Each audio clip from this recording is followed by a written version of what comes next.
Welcome to the University of Nottingham and the Department of Theology and Religious Studies, and you're watching another video in the series Why Study?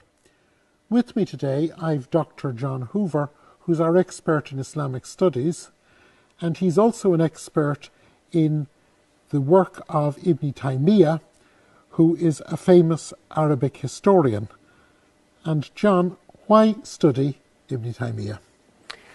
Well, Ibn Taymiyyah is well known for many reasons.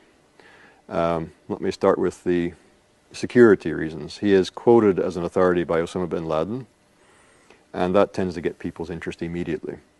And then he's also famous for having written a large work on Shiism, which is feeding into a lot of Sunni Shia polemics today. He was himself a Sunni.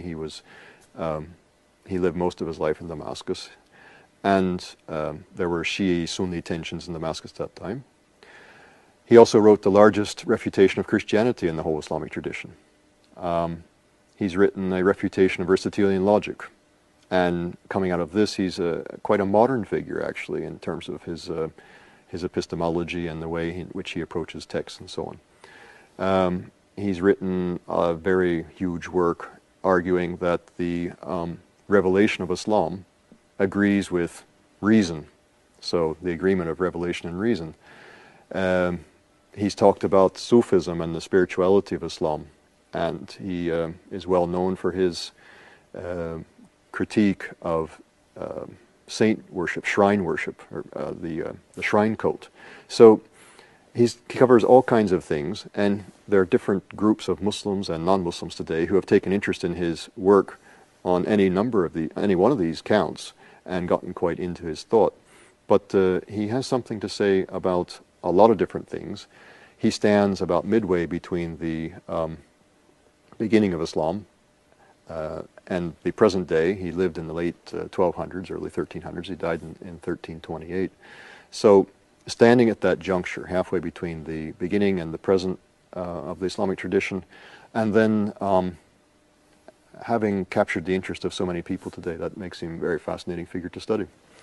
So, in other words, here is someone who in Islam is as significant in the range of his work as Augustine or Aquinas is in the Christian tradition. Or even more so. I like to say sometimes, if you walk the streets of Cairo, you can find Ibn Taymiyyah's works, or especially the works of his disciple Ibn Qayyim al-Jawziyya, who writes a bit more poetically and more beautifully. You find them in almost any Islamic bookshop, where you're not going to find Augustine and Aquinas in any bookshop in the UK. Yes, unfortunately. So there's a sense in which Ibn Taymiyyah and Ibn Qayyim al-Jawziyya, his student, are more present in centers like Cairo and So studying him